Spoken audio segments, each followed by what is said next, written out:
Hello Tino, if you're just starting Warframe and want to understand Vault, or you're deciding whether to craft him, this video will help. I'll go over what Vault does, how to get him, why he's beginner friendly, a simple build, and some common mistakes that new players make. Why Vault makes a great starter. When you first start playing Warframe, the game throws a lot at you, and it can be hard to understand what's going on. The game itself is great, but for new players it can feel overwhelming. During missions, enemies come at you from every direction, and sometimes your weapons just aren't enough. That's where Vault comes in. Vault has strong AoE damage, great mobility, and solid survivability. He lets you play the game the way you want early on, whether that's speedrunning missions, clearing large groups of enemies, or defending objectives with ease. Abilities and passive.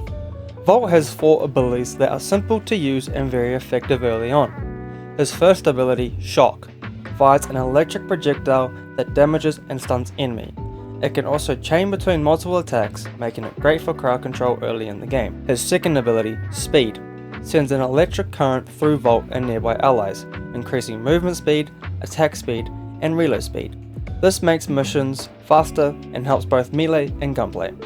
His third ability, Electric Shield, deploys a shield that blocks incoming projectile. You can either place it down or pick it up and move with it, and shooting through the shield increases your weapon damage. His fourth ability, Discharge, releases a wave of electricity that spreads through enemies, dealing damage and stunning or paralyzing large groups at once. Vault's passive allows him to build up an electric charge while moving or sprinting, which is then added as bonus damage to his next attack. What Vault is good at.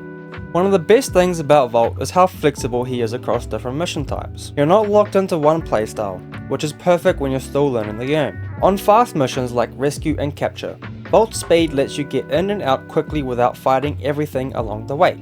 For survival missions, his abilities give him area of effect damage, making it easier to deal with large groups of enemies as they scale up. In defense and mobile defense missions, Vault's electric shield really shines. It blocks incoming fire, helps protect objectives, and boosts your weapon damage when you shoot through it. This makes holding positions much safer and more efficient. Vault is surprisingly useful in spy missions. His speed helps with repositioning and movement. You maneuver around tile sets quickly while avoiding enemies and alarms.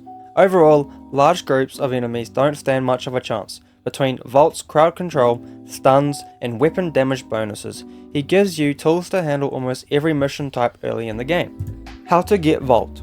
Vault is one of the Warframes you can choose at the start of the game, but if he wasn't your first pick, getting him later is actually very easy. All of Vault's blueprints can be found in the clan dojo, specifically the Tenno lab.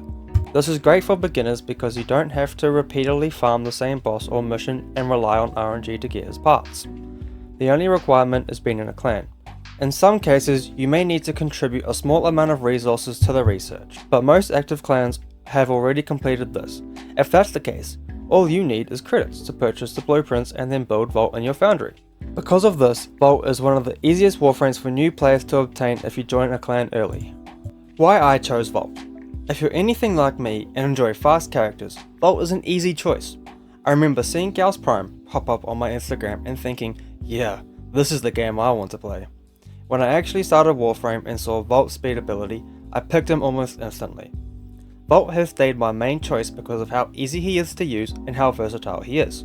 If you're in a rush, you can activate speed and fly through a mission. If you want to hold a position and deal damage, you can drop an electric shield and pick enemies off safely. And when a large group shows up, Vault's fourth ability makes clearing them quick and simple. He's just a really solid all-rounder, and that's why I think he's such a great Warframe for beginners.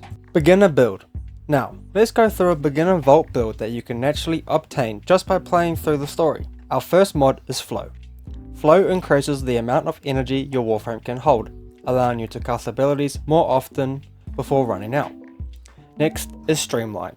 Streamline increases ability efficiency, which reduces the energy cost of your abilities and lets you use them more frequently. For survivability, we're using Redirection. This increases Vault's shield capacity, which works really well with his playstyle. Our fourth mod is Intensify.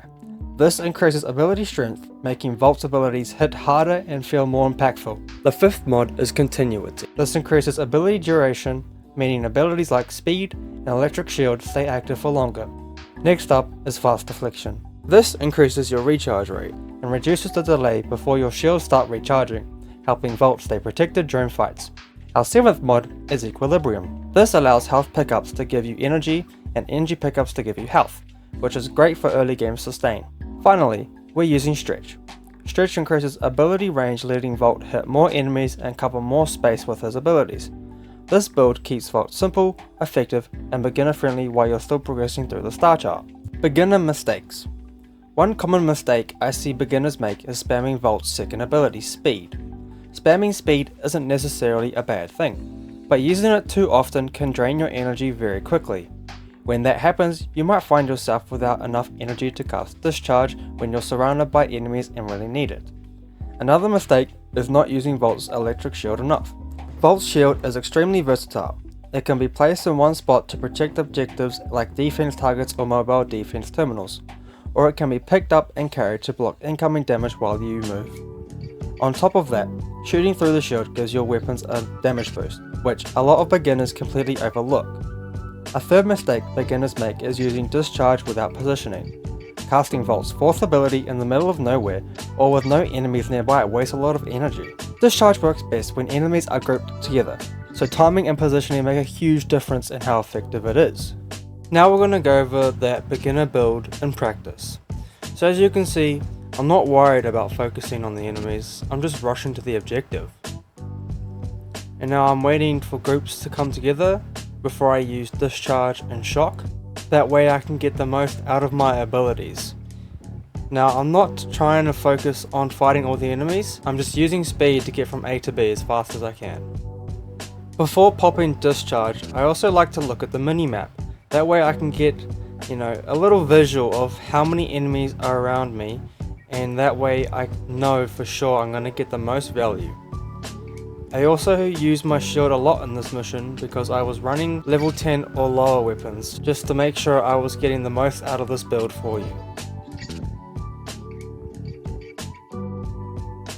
Now, this gameplay isn't perfect, but that's the whole point. Volt is just so forgiving. Here you can see I use Discharge when I know for sure I've got a whole bunch of enemies around me. That way I can weaken them and deal the damage with my weapons if need be. Is Volt worth keeping? So, is Volt actually worth keeping long term, or is he just a starter Warframe? The short answer is yes, Volt is absolutely worth keeping. While he's great early on, he doesn't fall off the moment you finish the star chart. As you progress, Volt continues to be useful thanks to speed, crowd control, and utility. Even later in the game, players still use Volt for things like fast mission clears, farming, and high level content where movement and positioning matter.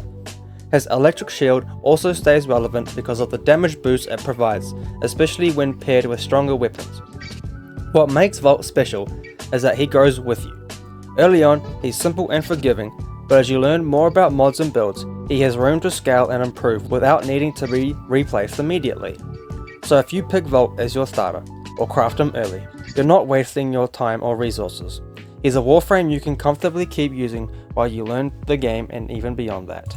And that's going to wrap up this Volt beginner guide. Whether Volt was your starter Warframe or you're thinking about crafting, he's an excellent frame to learn the game with and one that stays useful as you progress. If this video helped you understand Volt a bit better, I've got a full Warframe beginner playlist linked below with early weapons and tips I wish I knew earlier. If you found this useful, consider subscribing for more beginner friendly Warframe content. Thanks for watching, and I'll see you in the next one, Tenno.